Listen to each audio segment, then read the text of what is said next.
This week, we're taking a closer look at the revolution in Iran for the past 9 weeks. Iranians are protesting the unfair, brutal dictatorship of the Iranian government. Now, this comes after Mahsa Amini, a 22-year-old woman, was arrested by the country's morality police and ultimately killed in their custody for not wearing her hijab or headscarf correctly. The government and police have denied the accusations. And joining us in the studio is Siamak Aram, an associate professor at Harrisburg University, and Mariam, Afshar, a political activist. They're here to shed light on what's been happening in Iran, and both of you have also been organizing protests in D.C. Thank you so much for joining us, and welcome to Capitol Review. Thank you for having us. Thank you for having us. So we're now entering a little more than 2 months of protests in Iran and also really around the world. How has Mahsa Amini's death kind of served as a catalyst for this uprising?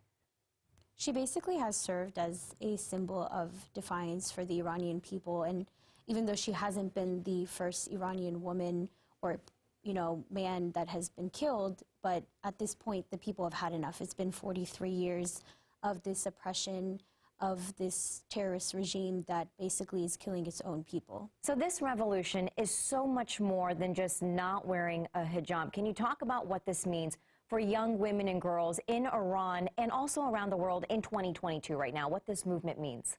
So like we saw in this country with the Roe versus Wade, where basically you had a lot of men making decisions for what a woman's right was to her own body.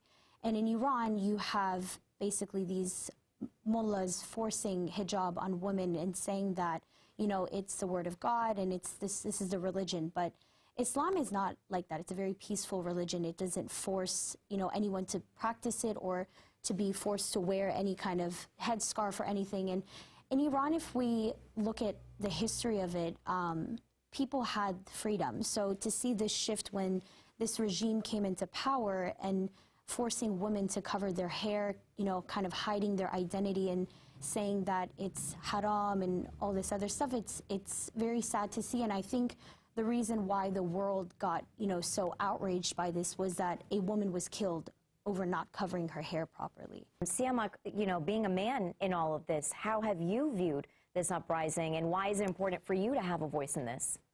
Yeah, but that's a very good point.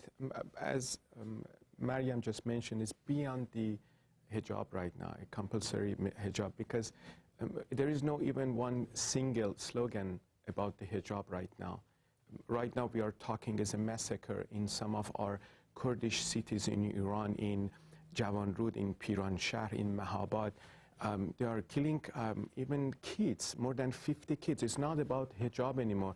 There was a tragic story on Kian Miraflak. So he was 9 years old. So it's all about some basic rights. It's not about hijab anymore. How has this affected you here, watching this all happen?